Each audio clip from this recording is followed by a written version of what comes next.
Friends, welcome back to my channel. இன்றைக்கி நம்ம பார்க்க போகிற ஈவினிங் ஸ்நாக்ஸ் ரெசிபி ப்ரெட்டும் தயிரும் வச்சு ஒரு சூப்பரான ப்ரெட் சாட் மாதிரி பண்ணியிருக்கோம். கண்டிப்பாக குழந்தைங்களுக்கு செஞ்சு கொடுங்க, விரும்பி சாப்பிடுவாங்க. சரி, எப்படி செய்து பார்க்கலாமா? இதுக்கு நான் 4 பீஸு கோதுமை ப்ரெட் எடுத்திருக்கேங்க. அதை சின்ன சின்ன பீசஸாக நம்ம கட் பண்ணி வச்சுக்கலாம். இப்போ நம்ம இந்த 4 ப்ரெட்டையும் கட் பண்ணியாச்சு. இது தனியாக வச்சிடலாம். இப்போ ஸ்டவ் ஆன் பண்ணி கடாய் வச்சுருங்க. அதில் ஒரு சின்ன துண்டு பட்டர் போட்டுடலாம். பட்டர் மெல்ட் ஆன உடனே நம்ம இந்த ப்ரெட் பீசஸை இதில் சேர்த்துட்டு ஒரு 5 மினிட்ஸ் நல்லா கலந்து விட்டுருங்க.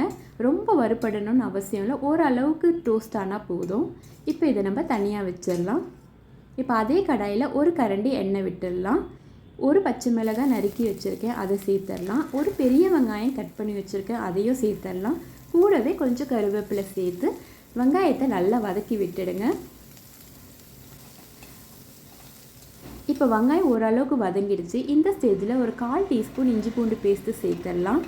இஞ்சி பூண்டு பேஸ்ட்டு வெங்காயம் நல்லா வதங்கினதுக்கப்புறம் 2 தக்காளி கட் பண்ணி வச்சுருக்கேன், அதையும் சேர்த்தாச்சு.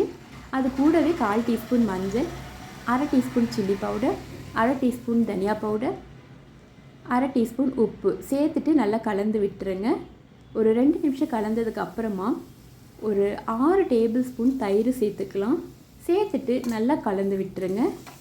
இந்த மசாலா ஸ்மெல்லெல்லாம் போனதுக்கப்புறம் நம்ம இந்த ப்ரெட் கட் பண்ணி வச்சுருக்கோம் இல்லைங்களா, அதையும் இதில் சேர்த்துட்டு ஒரு 5 நிமிஷம் நல்லா கலந்து கொத்தமல்லி தூவி இறக்குனிங்கன்னா நம்மளுக்கு ஈவினிங் ஸ்நாக்ஸ் ரெடிங்க.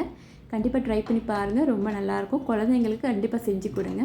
அப்புறம் நம்ம சேனலில் இதுவரை சப்ஸ்கிரைப் பண்ணலைன்னா மறக்காமல் சப்ஸ்கிரைப் பண்ணிவிடுங்க.